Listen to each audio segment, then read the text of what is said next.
Hello everyone, this is Nilesh Kumar Gupta and you are watching NG Physics classes. Well, पिछले term पे मैंने आप लोगों को डायनेमो के बारे में बताया था, जिसमें मैंने आपको AC डायनेमो एक्सप्लेन किया, DC डायनेमो एक्सप्लेन किया, उनका कंस्ट्रक्शन, उनकी वर्किंग, ये सारी चीजें मैं आप लोगों को पिछले टर्म पे एक्सप्लेन कर चुका हूँ. आज हम लोग जो बात करने जा रहे हैं that is about transformer. Transformer हमारा आज शुरू होगा और तकरीबन कल तक खत्म होगा, तो ध्यान से सुनेंगे. ट्रांसफार्मर नाम से पता चल रहा है, ऐसा नहीं लग रहा कुछ ट्रांसफर कर रहा हूं.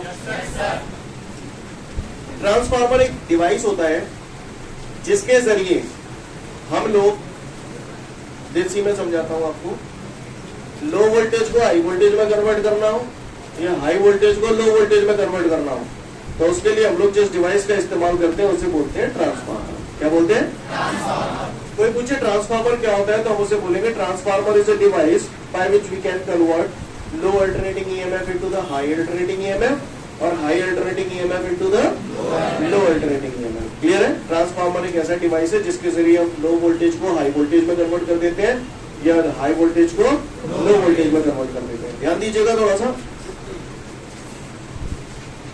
जैसे ट्रांसफार्मर है, किसी जगह जैसे मान के चलिए जो वोल्टेज दिया जा रहा है वो ये है, ठीक है? ये वोल्टेज की यहाँ पर ये जो मैक्सिमम वैल्यू होती है इसे पीक वैल्यू ऑफ वोल्टेज बोलते हो या मैक्सिमम वैल्यू ऑफ वोल्टेज बोलते हो या फिर इसे एम्पलीट्यूड ऑफ द वोल्टेज भी बोला जाता है. क्या बोला जाता है? तो ट्रांसफार्मर क्या करता है, जैसे ये लो वोल्टेज है तो ट्रांसफार्मर इस लो अल्टरनेटिंग ईएमएफ को हाई अल्टरनेटिंग ईएमएफ में कन्वर्ट कर सकता है, यानी ऐसे कन्वर्ट कर देगा. समझ में आ रही बात? क्लियर? यानी इसने इसके एम्पलीट्यूड को बढ़ा दिया. क्लियर? या मान के चलिए किसी जगह हाई अल्टरनेटिंग ईएमएफ है तो ये उसको कन्वर्ट करके क्या में कर देगा, लो अल्टरनेटिंग ईएमएफ में कन्वर्ट कर देगा. नहीं बात समझ में आ रही है आप लोगों को मेरी? तो किसी पट्टे ने अगर मुझसे पूछ लिया कि ट्रांसफार्मर होता क्या है तो मुझे बोलिए कि लाला transformer is a device by which we can change बोल सकता हूँ क्योंकि कम भी कर रहा है और बढ़ा भी रहा है ना. तो transformer is a device by which we can change the amplitude of alternating EMF. बोलो भैया. Transformer is a device by which we can change the amplitude of alternating EMF. नहीं बात समझ में? क्लियर है? भाषा समझ में आ रही है आप लोगों को मेरी? किसी ने अगर मुझसे पूछ लिया कि भैया ट्रांसफार्मर होता है क्या है, तो transformer is a device by which we can change the amplitude of alternating EMF. या तो ऐसे बोल दो या फिर जैसे मैंने बोला भी वैसे बोल दो. Transformer is a device by which we can convert low alternating EMF into the high alternating EMF और high alternating EMF into the low alternating EMF. समझ में आ रही है बात? अच्छा, थोड़ा मैं और डेप्थ में ले चलूं तो फिलहाल सुन लो, समझ में आपको 10-15 मिनट बाद आएगा. क्लियर? ट्रांसफार्मर क्या करता है, लो अल्टरनेटिंग ईएमएफ को हाई में कन्वर्ट कर देता है और हाई अल्टरनेटिंग ईएमएफ को लो अल्टरनेटिंग ईएमएफ में कन्वर्ट कर देता है. लेकिन इस प्रोसेस को करते वक्त उसकी फ्रीक्वेंसी चेंज नहीं होती. फ्रीक्वेंसी चेंज नहीं होती इसका मतलब क्या है? आपको ये तो मालूम है ना फ्रीक्वेंसी क्या होती है? Number of oscillations made in 1 second is called frequency. मतलब अगर आप यहाँ से 3 चक्कर दोगे 1 सेकंड में तो यहाँ पर भी 1 सेकंड में 3 ही चक्कर निकलेंगे, न कम न ज्यादा. तो यानी फ्रीक्वेंसी कैसी रही? कांस्टेंट. अब यार मैं जैसे जैसे आगे बढ़ूंगा आपको बताऊंगा. फिलहाल आपको इतनी बात समझ में आ रही है कि ट्रांसफार्मर होता क्या है? Transformer is a device by which we can convert low alternating EMF into the high alternating EMF और you can say it can convert high alternating EMF into the low alternating EMF. Clear है? या फिर simple आप ऐसे बोल दो transformer is a device by which we can change the amplitude of alternating EMF. Clear है? कोई दिक्कत? बात समझ में आ रही है? केवल मुझे सुनना. तकरीबन 15 से 20 मिनट मैं केवल बोलूंगा और फिर लास्ट में इकट्ठा पढ़ूंगा. सारी चीजें कनेक्टेड है, एक दूसरे से जुड़ी हुई है ना. तो केवल सुनते जाना, उसके बाद हम लोग सिस्टमैटिकली क्वेश्चन प्रिपेयर करेंगे. तो फिलहाल ट्रांसफार्मर की डेफिनेशन समझ में आ गई? कॉमन सेंस लगाओगे आंसर अपने आप पाओगे. ट्रांसफार्मर 2 टाइप के होते हैं. कितने टाइप के होते हैं? किसी पट्टे ने मुझसे पूछ लिया कि गाय लल्ला ट्रांसफार्मर के टाइप के हो गए हैं? हम बोले लल्ला 2 टाइप के हो गए हैं. कौन कौन से? स्टेप अप ट्रांसफार्मर और स्टेप डाउन ट्रांसफार्मर. बोलो मैंने क्या बोला? फिर से बोलो. हाँ, ट्रांसफार्मर 2 टाइप के होते हैं, step up transformer, step down transformer. ठीक है? अब स्टेप अप ट्रांसफार्मर बताओ कौन सा वारा होगा, खुद ही कॉमन सेंस लगा लियो और बता दियो. जे वारा या जे वारा? शाबाश, आप महान है, धन्य बच्चे. स्टेप अप ऐसा ना लग रहा है कुछ ग्रोथ है ये. स्टेप डाउन क्लियर है? नहीं है मेरी बात समझ? तो स्टेप अप ट्रांसफार्मर वो ट्रांसफार्मर होता है जो लो अल्टरनेटिंग ईएमएफ को हाई अल्टरनेटिंग ईएमएफ में कन्वर्ट करता है। स्टेप डाउन ट्रांसफार्मर वो ट्रांसफार्मर होता है जो हाई अल्टरनेटिंग ईएमएफ को लो अल्टरनेटिंग ईएमएफ में कन्वर्ट करता है। समझ में आ रही है मेरी बात? तो किसी ने पूछ लिया ट्रांसफार्मर कितने टाइप का होता है, तो मैं उसको बोलूंगा कि लाला ट्रांसफार्मर दो टाइप का होता है, एक स्टेप अप ट्रांसफार्मर, एक step down transformer. Step up transformer जो होता है वो लो अल्टरनेटिंग ईएमएफ को हाई अल्टरनेटिंग ईएमएफ में कन्वर्ट करता है, और जो स्टेप डाउन ट्रांसफार्मर होता है वो हाई अल्टरनेटिंग ईएमएफ को लो अल्टरनेटिंग ईएमएफ में कन्वर्ट करता है। समझ में आ रही मेरी बात? सीन क्लियर है? कोई दिक्कत? ये भी बात आप समझ गए। फिर मैं अगली बात पे आता हूँ, ध्यान से सुनिए, है ना। तो आपने देखा ट्रांसफार्मर कितने टाइप के हुए, कौन कौन से? स्टेप अप ट्रांसफार्मर और very good. Step up transformer क्या करता है बेटा? जी हाँ, लो अल्टरनेटिंग ईएमएफ को हाई अल्टरनेटिंग ईएमएफ में कन्वर्ट करता है ना। स्टेप डाउन ट्रांसफार्मर क्या करता है? अच्छी बात है, वेरी गुड, मतलब आप जानते हो, है ना। अब ट्रांसफार्मर में होता क्या क्या ये मैं आपको बता दूं, ध्यान से सुनिएगा। ट्रांसफार्मर तीन चीजों से मिलकर बनता है। कितनी चीजों से मिलकर बनता है ट्रांसफार्मर? तीन चीजों से मिलकर बनता है। वो तीन चीजें कौन कौन सी मैं आपको बताता हूँ। लिसन एवरीवन, ये जो तीन चीजें हैं सभी लोग ऑन द बोर्ड देखेंगे ध्यान से। ये जो मैंने बनाई है, ये मैं बना रहा हूं यहाँ पर लैमिनेटेड सॉफ्ट आयरन कोर। क्या बना रहा हूं? ये देखिए, ये जो मैंने बनाया है ये पतली पतली लोहे की पत्तियां हैं, और मैंने पत्ती के ऊपर पत्ती, पत्ती के ऊपर पत्ती। क्लियर है? याद आ रहा है सीन? क्लियर? एडी करंट में बता चुका हूँ ये सब चीजें। पत्ती के ऊपर पत्ती, पत्ती के ऊपर पत्ती, और बीच में पेंट और वार्निश का लेयर कर देते हैं, लेयर लगा देते हैं। समझ में आ रही बात? इसको हम लोग बोलते हैं लैमिनेटेड सॉफ्ट आयरन कोर। क्या कहते हैं? हाँ, यानी इसमें ये लैमिनेटेड सॉफ्ट आयरन कोर है। लैमिनेटेड सॉफ्ट आयरन कोर आप लोग पिछले चैप्टर में भी पढ़ चुके हैं। लैमिनेटेड सॉफ्ट आयरन कोर में हम लोग पतली पतली लोहे की पत्तियां लेते हैं, स्ट्रिप्स लेते हैं पतली पतली, पत्ती के ऊपर पत्ती, पत्ती के ऊपर पत्ती, पत्ती के ऊपर पत्ती, और बीच में पेंट और वार्निश का लेयर लगा देते हैं। ऐसा करके जो बनता है उसे बोलते हैं लैमिनेटेड सॉफ्ट आयरन कोर। अब ये ली क्यों है, इसका जवाब आपको कल मिलेगा कि क्यों ली है। समझ में आ रही है? क्लियर? क्या बोलते हैं इसे? Laminated soft iron core. हाँ, लैमिनेटेड सॉफ्ट आयरन कोर। कभी जिंदगी में ट्रांसफार्मर देखा है आपने? देखा है, वेरी गुड। ट्रांसफार्मर इस टाइप की डिवाइस होता है। बोलो भैया, सीन क्लियर है? सभी को दिख रहा है ट्रांसफार्मर? क्लियर? तो ट्रांसफार्मर में ये जो आप दूर से जो लोग देख रहे हो तो ऐसा दिख रहा होगा कि लोहे का एक टुकड़ा है, पूरा ब्लॉक है, सिंगल ब्लॉक है, जबकि ये वास्तव में सिंगल ब्लॉक नहीं है। ये पतली पतली लोहे की पत्तियां हैं, और पत्ती के ऊपर पत्ती लगा दी गई है। क्लियर? क्या लगा दी गई है? पत्ती के ऊपर पत्ती, पत्ती के ऊपर पत्ती। क्लियर है? देख पा रहे हैं आप लोग ऑनलाइन वालों सभी लोग? क्लियर? पत्ती के ऊपर पत्ती लगा दी गई है। क्या लगा दी गई है? पत्ती के ऊपर पत्ती। क्लियर है? और इनके बीच में पेंट और वार्निश का लेयर लगा देते हैं। इन्हें ऐसा लगा होगा जैसे मूड में मारते हैं वही। तो लैमिनेटेड सॉफ्ट आयरन कोर का मतलब समझ गए? कभी भी मैं अगर लैमिनेटेड सॉफ्ट आयरन कोर अगर बोलूं तो आपके दिमाग में ये आ जाना चाहिए कि पतली पतली लोहे की पत्तियां, पत्ती और पत्ती, पत्ती और पत्ती, पत्ती और पत्ती, बीच में पेंट और वार्निश का लेयर लगा दिया। इसको हम लोग बोलते हैं लैमिनेटेड सॉफ्ट आयरन कोर। जी हाँ, लैमिनेटेड सॉफ्ट आयरन कोर। अब इसकी ये जो आर्म है, यहां पर मैंने लपेट दिया है कॉपर वायर। क्लियर? क्या लपेट दिया मैंने यहाँ पर? Copper wire. इसको बोलते हैं हम लोग प्राइमरी कॉइल। क्या बोलते हैं हम लोग इसे? Primary coil. क्या बोलते हैं हम लोग इसे? Primary coil. और दूसरा यहाँ पर ये जो लगा हुआ है, this is the secondary coil. क्या कर गया ये? Secondary coil. ये प्राइमरी कॉइल है, ये सेकेंडरी कॉइल है। सेकेंडरी कॉइल में कुछ नहीं होता, insulated turns of copper wire होते हैं जो मैंने इसके ऊपर वाइंड अप कर दी। क्लियर है? कितनी चीजें होंगी ट्रांसफार्मर में? कितनी चीजों से मिलकर बनना है?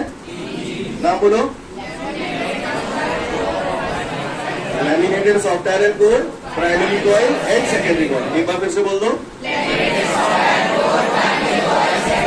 हाँ, यानी ट्रांसफार्मर तीन चीजों से मिलकर बना होता है, laminated soft iron core, primary coil, secondary coil. Clear? Primary coil और सेकेंडरी कॉइल कुछ नहीं होते, कॉपर वायर होते हैं जो मैंने इसकी दो साइडों में वाइंड अप कर दिए। क्लियर? अच्छी बात है। ये जो प्राइमरी कॉइल है, इसके दोनों एंड्स के बीच में मैंने यहाँ पर अल्टरनेटिंग करंट का एक सोर्स लगा दिया है। Clear? This is the source of alternating current. Clear? यानी यहां से मैं क्या दे रहा हूं? इनपुट दे रहा हूं। इनपुट आउटपुट तो समझते हो ना? Input alternating voltage. क्या दे रहा हूं मैं यहां से? Input alternating voltage. आप लोग समझ रहे हैं? पता नहीं आप जानते हैं कि नहीं जानते हैं। लिसन एवरीवन, किसी भी जगह अगर मैं सर्किट बना रहा हूं और वहां पर मैं ऐसे लगा रहा हूं, ये तो जानते हो इसका मतलब क्या होता है? हाँ, बैटरी या सेल। इससे क्या होता है? फूल बरसते हैं तो करंट रहता है। यहां से जो करंट बहता है that is always DC current. जिस दिन मैंने चैप्टर शुरू किया था उस दिन मैंने बता दिया था प्राइमरी सेल और सेकेंडरी सेल से हमेशा डीसी करंट होता है, यानी ये हमेशा डीसी करंट होता है. और अगर किसी जगह ऐसे की बजाय ऐसा सिंबल बना हुआ है, ये सिंबल बना हुआ है, तो इसका मतलब ये एसी करंट है. समझ में आ रही बात? यानी यहाँ पर जो करंट फ्लो हो रहा है, यानी मैंने ऐसा सिंबल बना दिया, इसका मतलब यहाँ पर मैं जो करंट फ्लो कर रहा हूँ वो डीसी करंट नहीं है, वो एसी करंट है. अब इसका सिंबल ऐसा क्यों है? तो उसका रीजन ये है कि डीसी करंट जो होता है ना दैट इज लाइक दिस. तो आप देखिए इसकी एक साइकिल ऐसी तो कंप्लीट हो रही है, इसीलिए इसका सिंबल ऐसा बना हुआ है. ठीक है, नहीं ये बात समझ ऐसे ये क्लियर है? थोड़ा और डिटेल में दिखा दो मैंने, नहीं है समझ में नहीं आई मैंने कहा बड़ा ये चीज है. क्लियर है? तो ये कौन सा करंट है? ला एसी करंट. कहानी समझ में आ रही है सभी को? किसी को दिक्कत? अच्छा, अब यहाँ पर मैं प्राइमरी कॉइल के जो दो एंड्स हैं उनके बीच में अल्टरनेटिंग करंट फ्लो कर रहा हूं. राइट, अब अल्टरनेटिंग करंट प्राइमरी कॉइल में करंट की वैल्यू चेंज करने से, सब पढ़ चुके हो, पढ़े लिखे हो, बताना. प्राइमरी कॉइल में करंट की वैल्यू चेंज करने से उसके पास रखी सेकेंडरी कॉइल में इंड्यूस्ड ईएमएफ और इंड्यूस करंट का पैदा हो जाना म्यूचुअल इंडक्शन कहलाता है. इसीलिए बोला गया है transformer is based on the phenomena of mutual induction. कोई भी पट्टा पूछे ट्रांसफार्मर कौन से फिनोमेना पे बेस्ड है, तो बोलना it is based on the phenomena of mutual induction. क्यों बोला गया है? स्टेटमेंट समझ में आ गया? अच्छी बात है. दूसरी बात, यहाँ पर अल्टरनेटिव आपने एसी और डीसी में जिस दिन डिफरेंस पढ़ा था उस दिन मैंने आपको बताया था ट्रांसफार्मर केवल एसी पे काम करते हैं, डीसी पे काम नहीं करते. कारण क्यों बोला समझो. एक बात बताओ, आप बताना सेकेंडरी कॉइल में इंड्यूस्ड ईएमएफ और इंड्यूस करंट कब पैदा होगा? जब प्राइमरी में क्या करूं? करंट की वैल्यू में चेंज करूं. यानी आप ये चाहते हो कि यहाँ पर करंट की वैल्यू में चेंज हो. तो कौन सा करंट है जो चेंज होता रहता है? Alternating current. डायरेक्ट करंट तो चेंज ही नहीं होता. समझ में आई मेरी बात? तो इसीलिए बोलते हैं ट्रांसफार्मर एसी पे काम करते हैं. तो क्यों बोला ट्रांसफार्मर एसी पे काम करते हैं? समझ में आ रही है बात? क्योंकि जब तक यहाँ पर करंट की वैल्यू में चेंज नहीं होगा तब तक यहाँ मैग्नेटिक फ्लक्स में चेंज नहीं होगा. मैग्नेटिक फ्लक्स में चेंज नहीं होगा तो इंड्यूस ईएमएफ और इंड्यूस करंट पैदा नहीं होगा. इसीलिए हमने यहाँ पर बोला था एसी और डीसी में जब डिफरेंस पढ़ा था तो बोला था transformer works only on the AC current, it does not work with the DC current. कहानी समझ में आई? पॉइंट क्लियर हुआ अब आपका? सीन क्लियर है? अच्छी बात है. Transformer based on the phenomena of mutual induction, ये भी समझ में आ गया? अच्छी बात है. प्राइमरी कॉइल के जो दो एंड्स थे उनके बीच में आपने इनपुट अल्टरनेटिंग सोर्स लगाया या इनपुट अल्टरनेटिंग वोल्टेज दिया. क्लियर? यहां से इनपुट दोगे, आउटपुट कहां मिलेगा? सेकेंडरी कॉइल में. तो सेकेंडरी कॉइल के जो दो एंड्स हैं इनके बीच में मुझे आउटपुट मिला. क्लियर? आउटपुट यहाँ पर क्या है? Load resistance. सिंपल आर से भी डिनोट करते हैं या फिर कुछ लोग इसे आरएल भी लिखते हैं, लोड रेजिस्टेंस. कहानी समझ में आ रही है? सीन क्लियर है? कोई दिक्कत? भाषा समझ में आई? लोड रेजिस्टेंस कहाँ जोड़ा जाता है? सेकेंडरी कॉइल के दोनों एंड्स के बीच में. इनपुट अल्टरनेटिंग सोर्स कहाँ जोड़ा जाता है? प्राइमरी कॉइल के दोनों एंड्स के बीच में. सीन क्लियर है भैया? कोई दिक्कत? अगर कोई बंदा आपको बोले transformer is based on the phenomena of mutual induction तो आपको बुरा तो नहीं लगेगा? समझ में आ रहा है आपको? अच्छा, किसी ने अगर आपको बोला कि क्या बोला कि transformer works only with the AC current तो आपको समझ में आएगा क्यों बोला जा रहा है? क्यों बोला आपको समझ में आएगा. अच्छा यार एक बात बताओ, यहाँ पर आप प्राइमरी कॉइल में करंट की वैल्यू में चेंज कर रहे हो. प्राइमरी कॉइल में जब करंट की वैल्यू में चेंज कर रहे हो तो करंट की वैल्यू में चेंज करने से होता क्या है? मैग्नेटिक फ्लक्स में चेंज होता है. और मैग्नेटिक फ्लक्स में चेंज होता है तो इंड्यूस ईएमएफ और इंड्यूस करंट पैदा होता है. तो पट्टा फेराडे कह गया था मुझसे.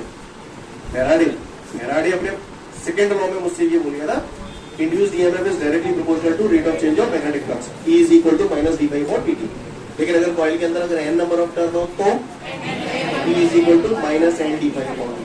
कहानी क्लियर है? ये सब बातें आपको समझ में आती हैं? हाँ, चलो फिलहाल मैं आपके दिमाग का ज्यादा दही नहीं कर रहा हूँ. तो यहाँ तक आपको सारी बातें समझ में आई? ओके. ट्रांसफार्मर मैंने कितने टाइप के बताए वैसे आपको? और कौन से बताए?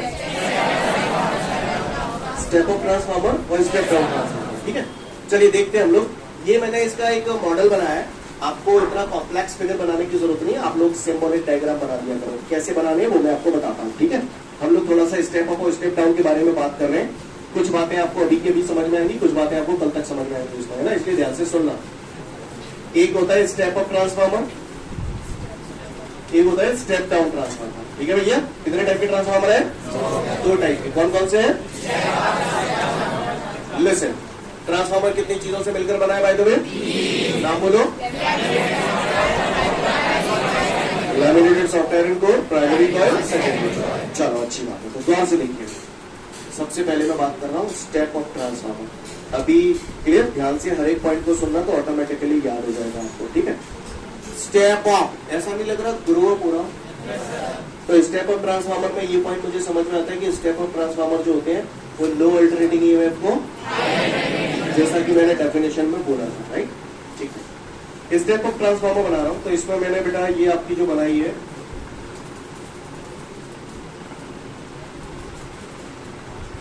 ये प्राइमरी कॉइल बना दी, ठीक है। यहाँ पर चाहो तो इनपुट अल्टरनेटिंग सोर्स लगा सकते हो, ठीक। ये जो मैंने बनाया है, this is the laminated soft iron core, ठीक है जी, ये सिंबल है इसका, क्लियर। आप एग्जाम में यही वाले फिगर बना देंगे, चलेगा, कोई दिक्कत नहीं। ये दूसरी कॉइल है, ये सेकेंडरी कॉइल है। इसके दोनों एंड्स के बीच में मैंने क्या लगा दिया, लोड रेजिस्टेंस, ठीक है भैया। लिसन एवरीवन, इन दोनों कॉइलों को ध्यान से देखो, याद रखना है आपको। याद रखने के लिए जुगाड़ है, स्टेप अप, ग्रो अप हो रहा है। ये कौन सी कॉइल है, ये क्या है, what are these, number of turns, किसमें कम दिख रहे हैं, किसमें ज्यादा दिख रहे हैं। यानी मेरा कहने का तात्पर्य ये है कि स्टेप अप ट्रांसफार्मर जो होते हैं उसमें प्राइमरी कॉइल में number of turn secondary coil में नंबर ऑफ टर्न से कम होते हैं, या ऐसे भी बोल सकते हैं इस पॉइंट को, स्टेप अप ट्रांसफार्मर में सेकेंडरी कॉइल में number of turn primary coil से ज्यादा होते हैं, ठीक है, समझ में आ रही है बात। या फिर ऐसे भी बोल सकते हो, स्टेप अप ट्रांसफार्मर में प्राइमरी कॉइल में नंबर ऑफ टर्न कम और सेकेंडरी कॉइल में नंबर ऑफ टर्न ज्यादा होते हैं। कहानी समझ में आ रही है आपको, सीन क्लियर है, कोई दिक्कत। अच्छा, दूसरी बात, अब स्टेप डाउन में क्या होगा, उल्टो हो जाएगा, उल्टो हो जाएगा। जामे जी मैंने प्राइमरी कॉइल बना दी, क्लियर। यहाँ पर मैंने एक क्या लगा दी, यहाँ पर इनपुट अल्टरनेटिंग सोर्स, बोलो भैया, ये क्या होगी हमारी लैमिनेटेड सॉफ्ट आयरन कोर। समझ में आ रही है बात सभी को, किसी को कोई दिक्कत। अच्छा, अब यहाँ पर क्या बनाऊं,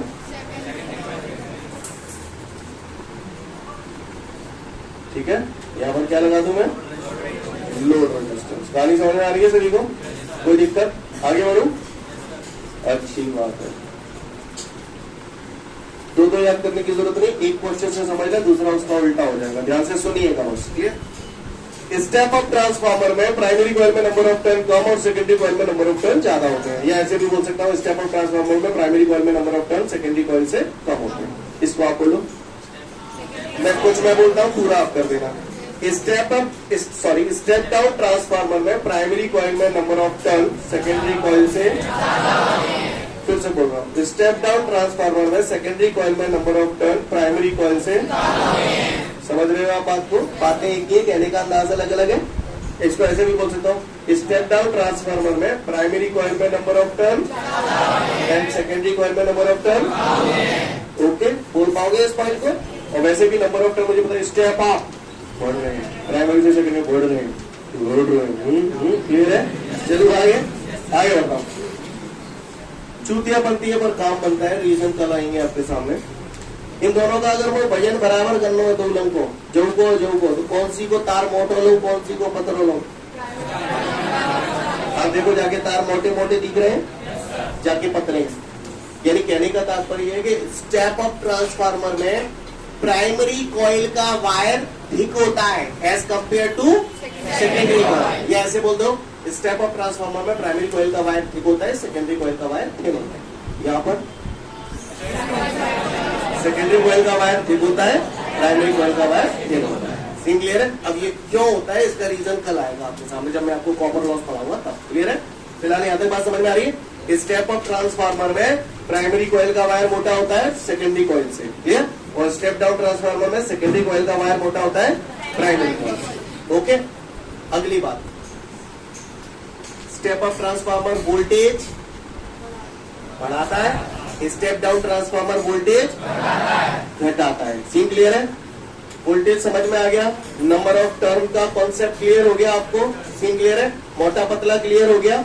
आगे बढ़ जाओ, अगले दो पॉइंट वो पेशेंस रखना पड़ेगा आपको, कल समझ में आएंगे आपको, ठीक है। फिलहाल याद कर लो इस चीज को, जो स्टेप अप ग्रो अप हो रहा है, मैं बोल रहा हूं, आप खुद बताना कौन सा स्टेप अप का होगा, कौन सा स्टेप डाउन का होगा। एक ट्रांसफार्मर ऐसा होता है जिसका ट्रांसफार्मर रेशियो ग्रेटर देन 1 होता है, और एक ट्रांसफार्मर ऐसा होता है जिसका ट्रांसफार्मर रेशियो लेस देन 1 होता है। अब आप ही बता दो कॉमन सेंस से किसका ग्रेटर देन 1 किसका less than 1। Step up transformer जो होते हैं उनका ट्रांसफार्मर रेशियो ग्रेटर देन 1 होता है, और स्टेप डाउन ट्रांसफार्मर जो होते हैं उनका ट्रांसफार्मर रेशियो लेस देन 1 होता है। अब हमारे दिमाग में जरूर मुद्दा उठ रहा होगा ये ट्रांसफार्मर रेशियो क्या होता है, या तो आज की लास्ट में आ जाएगा एंड तक, नहीं तो कल तो आपके सामने आ ही जाएगा। क्लियर, फिलहाल याद रखना। क्लियर, तो स्टेप अप ट्रांसफार्मर के लिए ट्रांसफार्मर रेशियो ग्रेटर देन 1 और स्टेप डाउन ट्रांसफार्मर के लिए ट्रांसफार्मर रेशियो लेस देन 1। एक और बात, स्टेप अप ट्रांसफार्मर वोल्टेज को क्या कर रहा था,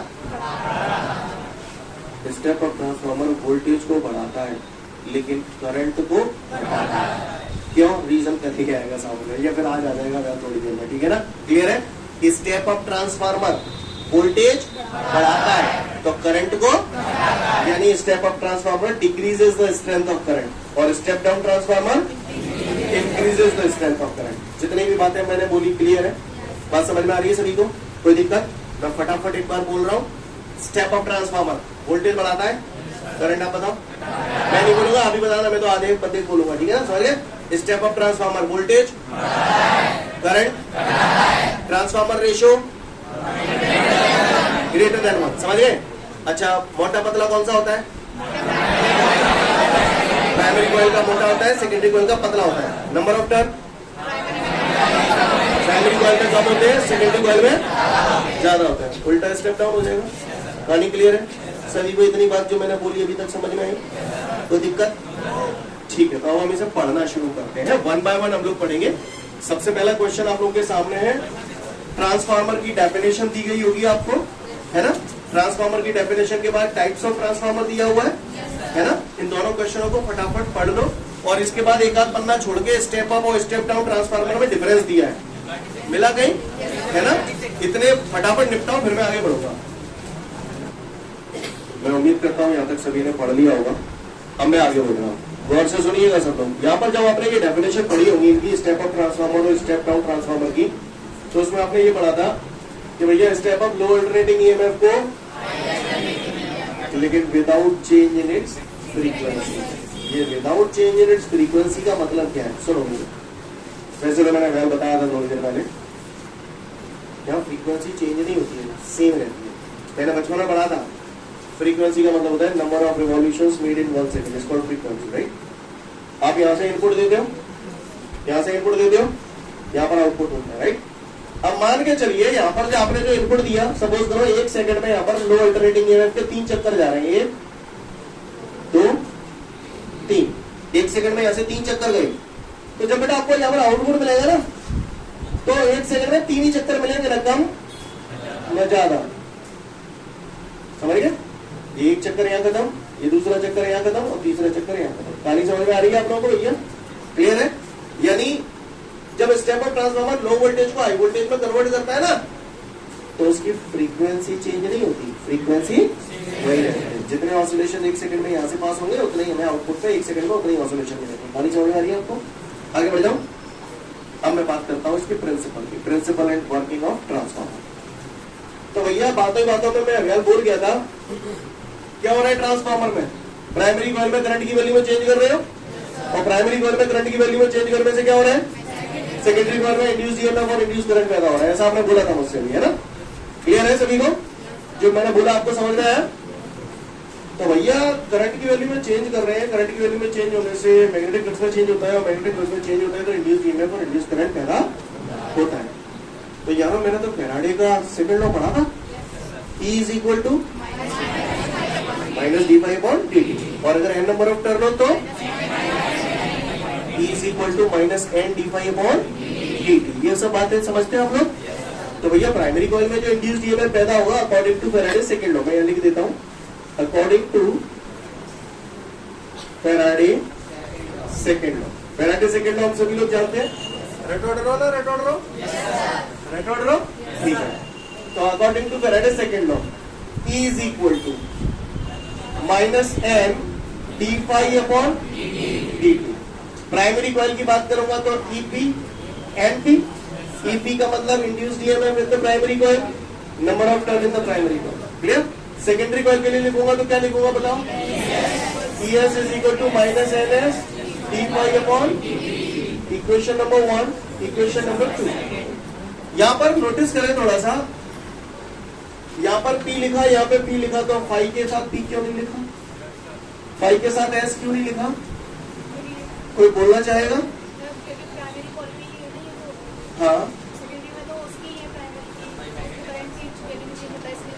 क्योंकि यहाँ पर हम लोग ये मान के चल रहे हैं कि प्राइमरी कॉइल में जितना मैग्नेटिक फ्लक्स प्रोड्यूस हो रहा है उतना पूरा की पूरा सेकेंडरी कॉइल के साथ लिंक हो रहा है। याद आ रहा है ना आइडियल कपलिंग? याद है पिछले चैप्टर में पढ़ाया था। हाँ हाँ, आइडियल कपलिंग समझ में आ रही बात? यानी यहाँ पर हम ये मान के चल रहे हैं कि प्राइमरी कॉइल में जितना भैया वही कहाँ चाहिए, प्राइमरी कॉइल में करंट की वैल्यू में चेंज करते तभी तो इंड्यूस करंट पैदा है ना, क्योंकि प्राइमरी कॉइल का मैग्नेटिक फ्लक्स थोड़ा बहुत सेकेंडरी कॉइल में चला। तो मैं क्या चाहूंगा, अगर सेकेंडरी कॉइल में इंड्यूस करंट में ज्यादा से ज्यादा चाहता हूँ तो मैं क्या चाहूंगा कि सेकेंडरी कॉइल में मैग्नेटिक फ्लक्स में चेंज ज्यादा से ज्यादा। मैं तो ये चाहूंगा प्राइमरी कॉइल में जितने मैग्नेटिक फ्लक्स में चेंज है ना वो पूरा की पूरा सेकेंडरी से लिंक हो। तो यहाँ पर मैं क्या मान के चल रहा हूँ? मैं यहाँ पर एक आइडियल ट्रांसफार्मर मान के चल रहा हूँ। मैं यहाँ पर ये चाह रहा हूँ कि प्राइमरी कॉइल में प्रोड्यूस होने वाला मैग्नेटिक फ्लक्स 100% सेकेंडरी कॉइल के साथ लिंक है। इसीलिए मैंने यहाँ पर ना P लिखा ना S लिखा, दो बराबर लिखे।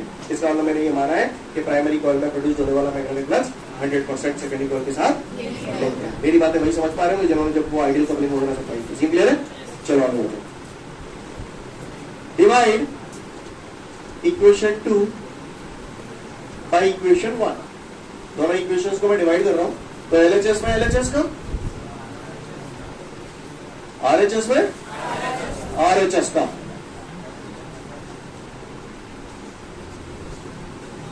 बोलो भैया स्टेप क्लियर है सभी को?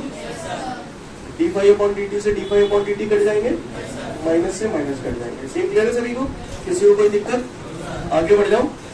अगर यहां तक बात समझ में आ रही है आपको तो इसे ऐसे लिखो ES/EP NS/MT। और ये जो रेशो होता है, ये हमेशा एक कांस्टेंट के बराबर आता है जिसे हम लोग R से डिनोट करते हैं। काय से डिनोट करते हैं? R से। काय से डिनोट करते हैं इसे? और इस R को हम लोग बोलते हैं ट्रांसफार्मर रेशियो। क्या बोलते हैं? किसी बच्चे ने पूछ लिया एक आध दो नंबर में डेफिनेशन आ रही कि ट्रांसफार्मर रेशियो क्या होता है, तब उसे बोलेंगे the ratio of number of turn in the secondary coil to the number of turn in the primary coil is equal to the constant. This constant is called transformer ratio. इसके आधार पे हो गई ये डेफिनेशन। को ठेकाना ने जी के आधार पे दो, इसके आधार पे भी दे सकते हो। The ratio of induced EMF in the secondary coil to the induced EMF in primary coil is equal to the constant. This constant is called transformer ratio. E क्या है यहाँ पर? Induced EMF। EMF को दूसरा नाम क्या देते हो आप? वोल्टेज। तो मैं अगर चाहूं तो इस फॉर्मूले को ऐसे भी लिख सकता हूँ, VS/VB। ऐसे भी लिखते हैं, बहुत चलन में, दोनों ही काफी ट्रेंड में है। जो मैंने बोला आपको पल्ले पड़ा भैया? सीन क्लियर है सभी को? किसी को कोई दिक्कत? आगे बढ़ जाऊं। ये मैंने रामायण जो रची, यहाँ पर समझ में आई बात आपको? है बोलो बात। किसी ने ट्रांसफार्मर रेशो पूछ लिया तो डेफिनेशन तो मैं बता ही नहीं पाऊंगा। कहा क्या है वो? The ratio of number of turn in the secondary coil to the number of turn in the primary coil is equal to the constant. This constant is called, या फिर इसके आधार पे भी बना सकता हूँ। समझ गए यहाँ तक बात? अच्छी बात है। यार एक बात बताओ, यहाँ पर आपने ये फाई बोल रहे हो, यानी प्राइमरी कॉइल में प्रोड्यूस होने वाला मैग्नेटिक फ्लक्स पूर्ण रूप से सेकेंडरी कॉइल के साथ लिंक कर रहे हो, तो कैसा ट्रांसफार्मर मान रहे हो? अच्छा, आइडियल ट्रांसफार्मर मान रहे हो? ये तो कहीं गए नहीं। For ideal transformer, listen everyone, for ideal transformer, अगर आप आइडियल बच्चे होते तो अगर 100 का तुम्हें इनपुट दे तो तुम्हें 100 का आउटपुट देते नहीं देते? तो इसी प्रकार ट्रांसफार्मर अगर आइडियल होगा तो जितनी इनपुट पावर होगी, आपने कही है मैंने ना कही? For ideal transformer input power is equal to output power. जो मैंने लिखा आपको पहले पढ़ा। For an ideal transformer input power is equal to output power. यहाँ तक किसी को कोई परेशानी हो तो बताए ना? नहीं, यहाँ थोड़ा सा रफ वर्क कर रहा हूँ जिससे आप चीजों को बेहतर समझ पाए। ठीक है, वैसे ये बातें मैं आपको करंट इलेक्ट्रिसिटी में बता चुका हूँ, पर मुझे पक्का भरोसा है कि आपको याद नहीं होंगे। नालायक हो, बचपन में पढ़ा था power is equal to work upon time. याद है आपको? W बराबर क्यों बे? याद है आपको? क्यू बराबर खूब बताई थी टी टिकट टेगो तो टी बराबर का है वो आई वी आई। कुछ याद आया क्या? वीआईपी याद आ रहा है? मैं आपसे ये कहना चाहता हूँ पावर का फॉर्मूला होता है वी आई, ये पढ़ा चुका हूँ। ये सर नो डायरेक्ट ये कैसे आया? पी बराबर वी आई, समझ में आया आपको? ये फॉर्मूला मैं अप्लाई करने जा रहा हूँ, ठीक है? तो पावर को फॉर्मूला ऐसे लिखूं वी आई वी की जगह ई लिख दो, ई भी लिख सकता हूँ या वी भी लिख सकता हूँ, जो मेरी इच्छा है वो लिख सकता हूँ। क्लियर? ऐसे इधर भी वी आई लिखूंगा। अब आप बताओ ये इनपुट पावर है तो इनपुट कौन सी कॉइल पे दिया जाता है? प्राइमरी पे। तो पी बोलो भैया आउटपुट काय पे मिलेगा? आप महान है, आप धन्य बच्चे हैं। यहाँ तक सीन क्लियर है? सोच समझ के जवाब देना, दोनों की तरह रिएक्ट मत करना। ES अपॉन ये EP नीचे ले आया यहाँ पर is equal to IP IS। स्टेप समझ में आ रहा है? आ रहा है? गौर से देखो, घुर्रा के अभी मैंने स्टेप अप और स्टेप डाउन में डिफरेंस बताया था आपको, है ना? मैंने बोला था स्टेप अप वोल्टेज बढ़ाता है लेकिन करंट घटाता है। रीजन इधर है, करंट है, EMF को वोल्टेज ही तो बोलते हैं। ये P अपॉन S है, यानी इनवर्सली प्रोपोर्शनल हुए। ये P अपॉन S है, ये S अपॉन P है, यानी कि ये इनवर्सली प्रोपोर्शनल हुए। और इनवर्सली प्रोपोर्शनल में क्या होगा? उल्टा होगा। तो मुझे मालूम है स्टेप अप ट्रांसफार्मर वोल्टेज बढ़ा रहा है, इसीलिए बोला था step up transformer decreases the strength of current. समझ में आई बात? सी क्लियर है? रीजन समझ में आया? वो क्यों बताया था मैंने अभी डिफरेंस में? तो step up transformer decreases the strength of current, क्योंकि ये वोल्टेज को इंक्रीज कर रहा था इसलिए करंट को डिक्रीज कर रहा है। क्योंकि यहाँ पर मैं देख रहा हूँ करंट और वोल्टेज में इनवर्सली रिलेशन आ रहा है। बात समझ में आई? ओके। अब ये वैल्यू क्लियर, ये वैल्यू मैं उठा के यहाँ रख रहा हूँ। तो ES अपॉन EP की जगह IP अपॉन IS भी रख सकता हूँ। तो फाइनली इसका जनरल रिलेशन क्या बन जाएगा? गौर से देखिए, देखो ये तो पहले से लिखा ही लिखा है, VS upon VT is equal to ES upon EP is equal to NS upon NP बराबर R। अब मुझे मालूम है ES अपॉन EP बराबर IP अपॉन IS होता है, तो ES अपॉन EP की जगह IP अपॉन IS भी लिख सकता हूँ। नहीं यही बात है? ये सब ट्रांसफार्मर रेशियो के फॉर्मूलाज आ गए। सी क्लियर है? आपको एक चीज का रीजन समझ में आ चुका है कि स्टेप अप ट्रांसफार्मर में मैंने decreases the strength of current क्यों बोला, समझ में आया? अब मैं आपको दूसरा रीजन वहां पर बताने जा रहा हूं। मैंने अभी बोला था कि भैया स्टेप अप ट्रांसफार्मर के लिए ट्रांसफार्मर रेशियो की वैल्यू ग्रेटर देन 1 होती है। स्टेप डाउन ट्रांसफार्मर के लिए ट्रांसफार्मर रेशियो की वैल्यू। अब मैं रीजन बताने जा रहा हूं मैंने ऐसा क्यों बोला था, ठीक है? मैंने ऐसा क्यों बोला था, तो उसका रीजन समझने की कोशिश करिएगा आप सभी लोग। ऑन द बोर्ड देखेंगे सभी लोग, है ना? पहले आप मुझे बताओ, छोटी सी टेस्टिंग है आप लोगों की, ध्यान से बताइएगा। बताना मैंने जो ट्रांसफार्मर बनाया है वो कौन सा वाला ट्रांसफार्मर है, ठीक है? आप बताना स्टेप अप है या स्टेप डाउन है? तुम्हें कैसे पता चली स्टेप अप है?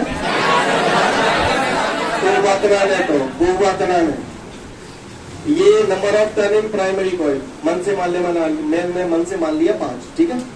ये number of turn in secondary coil तुम्हारे साथ में मानो, ठीक है? 4 में मान सकते क्यों? हाँ स्टेप अप है ना? समझ रहे हैं मेरी बात को? क्लियर है? अच्छी बात है। अब कौन बोलते लल्ला चाहे स्टेप अप ट्रांसफार्मर के लिए ट्रांसफार्मर रेशियो निकालो, तो बोलते जो फॉर्मूला मालूम है और वो मालूम है सेकेंडरी कॉइल में नंबर ऑफ टर्न हमेशा ज्यादा हो जाती। MS कितने गए? 10, NP कितने गए? 5। आगे एक से बड़ा सीधी सी बात है भैया, क्योंकि इसमें सेकेंडरी कॉइल में नंबर ऑफ टर्न ज्यादा है, प्राइमरी में कम है। ऊपर बड़ा नंबर नीचे छोटा नंबर, तो रेशियो हमेशा एक से बड़ा ही आएगा। नहीं बस इसीलिए बोला गया था for step of transformer ratio is greater than 1 और स्टेप डाउन में लेस देन 1। जो मैंने बोला आपको समझ में आया? सी क्लियर है सभी को? तो फटाफट जल्दी से प्रिंसिपल और वर्किंग कर लो ट्रांसफार्मर की। इसके बाद हमारे को एक नोट दिया है। हेलो, सुन रहे होगा? सुन रहे होगा? सुने। इसके बाद आपको एक नोट दे रहा है, उस नोट को समझने की कोशिश करना। जहां पर तुम इतने पढ़ना और घटना पढ़ चुके हो कि दिमाग का दही हो चुका है, कि कहाँ बढ़ रहे हो, कहाँ घट रहे हो, आगे लगे वो ना कछुई आगे रहे हैं। हो रहा है ना कंफ्यूजन? मैं आपको इशारा करता हूँ, समझदार के लिए इशारा काफी है, चूतियों का अपन कुछ नहीं कर पाएंगे। जो रटने वाले तोते हैं उन्हें ये पॉइंट बड़ा अच्छा लगा होगा। For step up transformer, transformer ratio greater than 1 और step down transformer, transformer ratio less than 1, है ना? ये तो इजीली याद आएगा ऊपर रटने वाले में। जी हमारे चिट्ठी की तरह काम करेंगे। पूछो कैसे? बस ऐसे कैसे करेंगे? देखो मैंने हमारी पढ़ा R बराबर ms अपॉन NP। गौर फरमाइएगा, R की जगह अगर मैं यहाँ ms अपॉन NP रखता हूँ, मैं इधर रफ वर्क कर रहा हूँ थोड़ा सा, ठीक है? R की जगह मैंने रखा ns upon NP greater than 1, तो जब का मतलब काम हो क्रॉस मल्टीप्लाई कर दिया, जब का मतलब काम हो सोचो number of turn secondary coil में ज्यादा है। समझदार के लिए इशारा का भी है, चूतियों को भी कर पाएंगे। चलो अब जरूरी ना आर की जगह ns, अगर आर की जगह vs अपॉन vp रखता हूँ, आर की जगह vs अपॉन vp रखते हैं, वो क्रॉस मल्टीप्लाई करते हैं, तो ये कहा आएगा? इसका मतलब क्या होगा? सेकेंडरी कॉइल में वोल्टेज ज्यादा है, प्राइमरी कॉइल में कम है।